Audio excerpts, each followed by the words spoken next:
Even though Tropical Storm Lala is expected to hit the Big Island first, other islands are also bracing for what's to come. Joining us now with more on what the city and county of Honolulu is working on is Molly Pierce with the Department of Emergency Management. Aloha and good morning, Molly. Thank you so much for stopping by with us. Good morning, Sam. What kind of preparations is DEM taking ahead of this storm? Yeah, so we're doing a lot of preparation. We're putting a lot of the things that we learned and the systems that we really pulled together during the Kona Low together for this storm.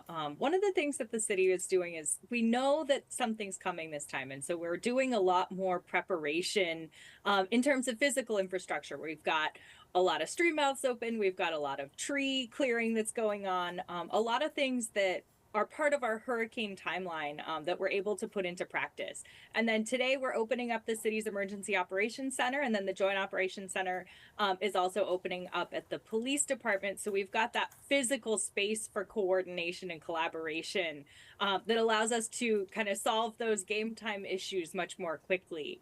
And so we're getting as many folks together as we can today to really start that in-person coordination for the potential impact of the storm.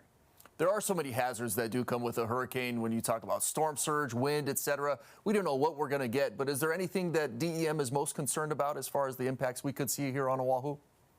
I think for us, we're really concerned about flooding. We're pretty practiced in that now as a community. But then high wind, that's something that we think about, the high wind that comes through and during the actual storm, but then the prolonged impacts of that afterwards.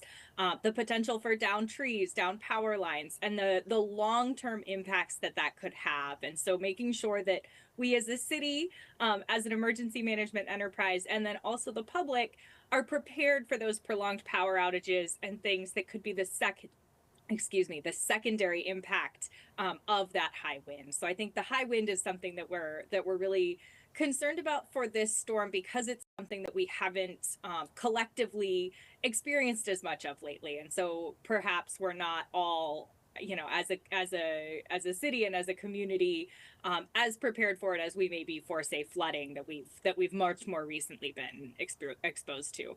Speaking of wind, we are scheduled to get some trade winds today, as well as dry conditions, which creates fire weather, which is interesting before this storm comes in and potentially brings a lot of rain. What's the city's message as far as people being careful, being that there is some potential fire hazards today? Yeah, that's something that a lot of people don't think about. That's really important is ahead of a hurricane, you actually get a lot of times really strong fire weather conditions. And so we're going to see things that are really dry, really windy ahead of that wet, windy storm. And so what we really want to remind folks is that we need to take action to reduce ignition. So today is not a day to have your last barbecue before the storm. It's not a day to do activities that can spark fire. This is the day to do your final cleanups and preps for the storm, but do so in a way where you're mindful of starting sparks. So if you're using lawn equipment, you're parking a vehicle on tall grass, make sure that you're not inadvertently starting a fire, because we are under conditions where that could spread really rapidly. Speaking of final cleanups and preps, what is DEM going to be working on today?